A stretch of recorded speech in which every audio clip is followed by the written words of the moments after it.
मैंने सुना है मुल्ला नसरुद्दीन तैरना सीखना चाहता था। वो नदी पर गया अपने एक मित्र को लेकर जो तैरना सिखा सकता था। संयोग की बात, संयोग की भी नहीं कहनी चाहिए, भीतर तो कारण रहे होंगे। डरा डरा गया होगा, भयभीत गया होगा। नदी का किनारा, सीढ़ियों पर काई जमी थी, उसका पैर फिसल गया, चारों खाने चितक पड़ा, सिर में चोट भी लग गई। वो उठा और एकदम घर की तरफ भागा। उसके मित्र ने कहा, भाई बड़े मियां कहां चले?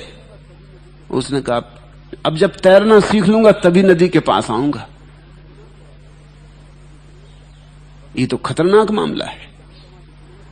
अब अगर पानी में गिर गया होता तो जान गंवा देती। नमस्कार। उसने कहा, अब तो जब तैरना सीख लूंगा तभी नदी के पास आऊंगा। लेकिन तैरना कहां सीखोगे? तक के गरिया लगा के घर में? तैरना सीखना हो तो नदी के पास आना होगा। और तुम कसम ले लिए कि कसम अब नहीं आने वाला। और मुल्ला की बात वैसे समझदारी की लगती है, अनुभवी की लगती है, व्यवहारिक बात है कि ये तो खतरनाक मामला है। जरा और चूके होते, पानी में पड़ गए होते तो आज मौत हो जाती। अब नदी से दूर ही रहूंगा, अब तो तैरना सीख लूंगा फिर आऊंगा। गणित की है, तर्क की है बात, शुद्ध तर्क है। लेकिन ये तो बात बनते बनते बिगड़ गई। ये तो शुरू से बिगड़ गई। ये तो कभी तैरना सीखेगा नहीं और कभी नदी के पास आएगा नहीं। तुम कहते हो सन्यास का फल मधुर है, फिर भी सभी उसे क्यों नहीं चखते? चखें तो पता चले। और तो कोई उपाय नहीं है। न चखोगे तो पता नहीं चलेगा, चख के ही तो पता चलता है। तो फिर क्या करें?